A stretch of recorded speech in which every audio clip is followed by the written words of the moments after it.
Hey, what's up guys? This is Ryan with RGI Performance. I'm here on day 6 of my Carnivore 30-day diet challenge. So I just wanted to check in and kind of let you know how it's going. So I did make a little list here in 3 categories: the good, the bad, and the not sure yet. So I will start with the good of how this diet is going so far. The first thing I wrote down is easy. Super easy as far as meal prep and what I'm eating. There's just not a lot that I'm consuming. It's basically that stuff that I showed in that first video: the beef, the chicken, the butter, the ghee, and all those other things that I mixed in. On Sunday, I actually prepped my entire week's worth of meals. I had them all stacked in the fridge and the freezer, and I just basically had to pull out breakfast in the morning, lunch in the afternoon, and dinner at night. So super easy as far as meal prep and just knowing what to eat. So that's probably the best thing about it so far. Tasty. Surprisingly enough, even though it's not a lot of ingredients that I'm using, with the butter and the salt and the ghee and the bacon grease and things like that, and the bacon itself that I'm adding into certain things, a little bit of cheese and heavy cream, it's actually, the food tastes really good. So that's pretty awesome. And then hunger. I've been eating a little over 3,000 calories a day, which is, a pretty good number. And I'm just not hungry. So I get to the point where I'm full and my next meal is a few hours away, and I don't have those times in between where I'm wanting to snack or eat anything else. So in between meals, there's no hunger pains, there's no cravings or anything like that. I haven't had any cravings, which is pretty cool. So those are the 3 best things so far at day 6. The bad, I would say, is the biggest thing, and this is probably the most common thing I saw when I was researching this. A lot of people said this too. It's just kind of boring. There's not a lot of variety. Obviously, if I'm only eating animal products, I'm not getting vegetables, I'm not getting treats and things like that. I really miss like almond butter and avocados and all those other things that I was eating before. So that's probably the biggest downfall so far on day 6. It's just kind of a boring diet, and I'm kind of looking ahead. I'm like, I'm going to be eating this for 24 more days, and just not a lot to look forward to as far as that goes. And then it's more expensive than I thought it was going to be.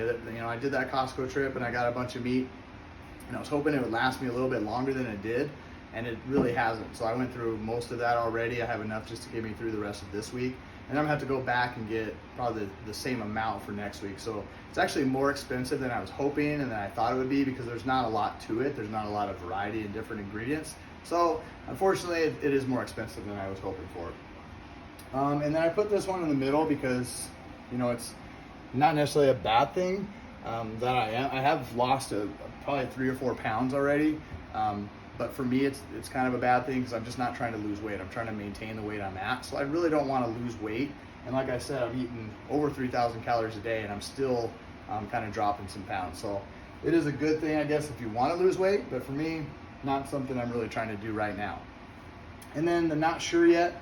These are things I just haven't really been able to get a good handle on, as far as if it's better or worse or the same. And most of these, I think they're so far the same. Hoping some of these improve as time goes on.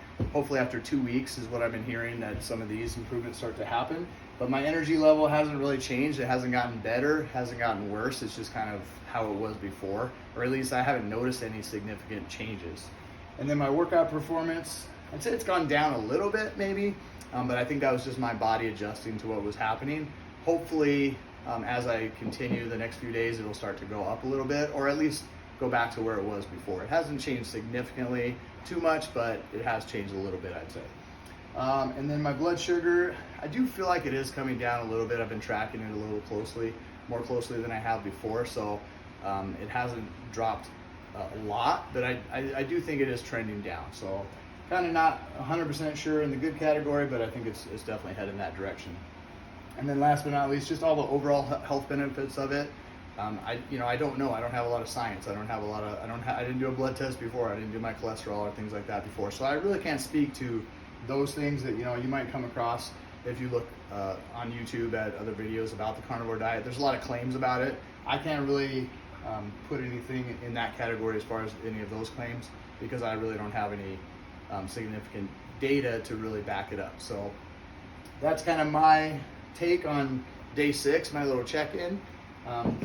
I will say that I haven't hated the diet and I haven't loved it. I'm kind of on the fence, but I am going to continue. I'm going to push through and at least get through the next week and see what happens, and probably check back in. I will do a video probably in a few days of my meal prep, just to kind of show you how easy it is and how I put together everything and kind of just mixed and matched and made it my own. And we'll check in then. So until then, thanks for watching, and please check me out at rgiperformance.com. I also have a YouTube channel that I just started, so please go on there and like and subscribe to that channel. It's RGI Fitness is the name of the YouTube channel. So we'll talk to you soon.